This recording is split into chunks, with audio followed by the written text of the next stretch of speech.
Dia 257, Atos capítulo 11 ao capítulo 14. No capítulo 11, quando Pedro voltou a Jerusalém após visitar Cornélio e outros gentios em Cesareia, os irmãos de Jerusalém ficaram surpresos com sua ação de ter entrado na casa dos gentios e ter comido com eles. Pedro explicou em detalhes como Deus o havia instruído por meio de visões e como o Espírito Santo havia sido derramado sobre os gentios, confirmando a vontade divina de incluí-los na fé cristã. Quando ouviram o relatório de Pedro, os crentes em Jerusalém reconheceram que Deus também estava concedendo o dom do arrependimento e da vida eterna aos gentios. Eles glorificaram a Deus por sua obra entre os não-judeus. O capítulo também menciona a expansão da igreja em Antioquia, uma cidade importante no Império Romano. Muitos gentios se converteram ao cristianismo ali, e os crentes em Jerusalém enviaram Barnabé para fortalecer a igreja em Antioquia. Foi em Antioquia que os seguidores de Jesus começaram a ser chamados de cristãos pela primeira vez, o que denota sua identificação com Cristo. No capítulo 12, Herodes Agripa I, o rei dos judeus, iniciou uma perseguição contra a igreja em Jerusalém. Ele ordenou a prisão de Pedro, um dos apóstolos. Na mesma época, Tiago, irmão de João, foi preso e executado por ordem de Herodes.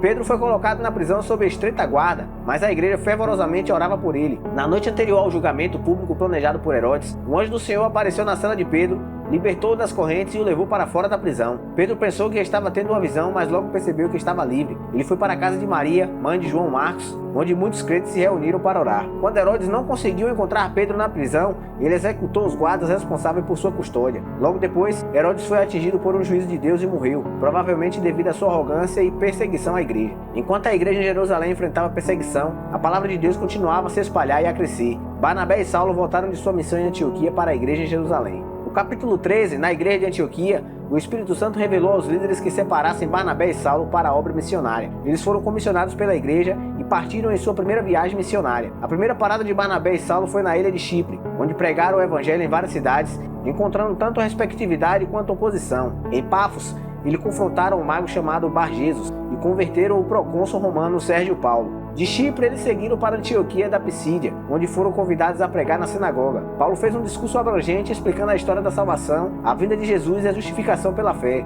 Isso levou a uma mistura de reações, com alguns judeus rejeitando a mensagem e outros gentios se convertendo. Como resultado da rejeição de alguns judeus, houve perseguição contra Paulo e Barnabé, e eles foram expulsos da cidade. Paulo e Barnabé continuaram sua jornada em outras cidades da região, incluindo Icônio, Listra e Derbe, pregando o evangelho e realizando milagres. Eles enfrentaram desafios, mas também viram muitos conversos entre os judeus e gentios. Após completar sua primeira viagem missionária, Paulo e Barnabé retornaram a Antioquia, onde relataram o que Deus havia feito e como ele abriu a porta para os gentios crerem. No capítulo 14, Paulo e Barnabé chegaram a Icônio e pregaram na sinagoga. Eles viram uma mistura de receptividade e resistência. Continuaram ensinando por algum tempo, realizando milagres e convertendo muitos. Judeus descontentes com a mensagem incitaram tumultos e perseguições contra Paulo e Barnabé. Para evitar serem apedrejados, eles fugiram para Listra e Derbe, cidades vizinhas na Licaônia.